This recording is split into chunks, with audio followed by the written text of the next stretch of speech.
haddii reer la dalban karo waxaan alla ka dalban lahaa inaan adiga kugu riyoodo. Qaali waxaad ogaataa haddii aad ahaan lahayd ilinteeda marnaba ma ooyi lahayn, waayo ma doonayo inaan ku waayo oo aad dhulka iga dhacdo.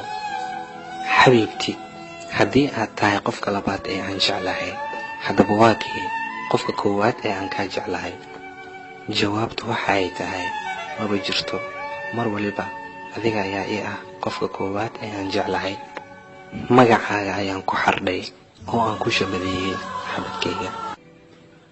Waxaan ku sawiray jacaylka aan kugu qabo qalbigayga. Runtii dhoola caddeyntaada ayaan u xiisay, kuma iloobayo weligay. Haddii 100 qof ay ku jeceshahay waan ka mid ahay, haddii hal qof uu ku jecel yahayna kaasi aniga waaye.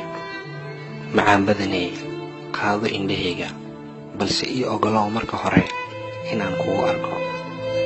Qaado maskaxdayda, balse ii ogolow inaan marka hore kaa fikiro.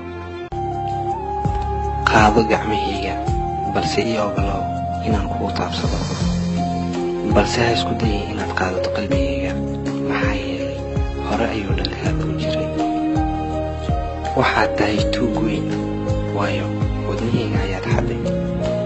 Maba sifayn lahayn arrimahan oo idin hadduusan jacaylkaaga i qaadi lahayn maanta.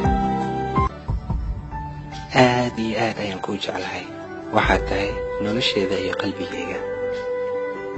Waan ku jeclahay adigoo ii dhow, waan ku jeclahay adigoo iga fog, intaba adigaan ku jeclahay. Waligayga kuma ilaabi doono, maalin walba iyo saacad walba ilaa geerida iga timaado. Gacalis nolol ma jirto adiga la'aantaada, qof ma jira aan nolosheeda ku aamini karo ilaa adiga ka haya. Haddii reer la dalban karo waxaan alla ka dalban lahaa inaan adiga kugu riyoodo.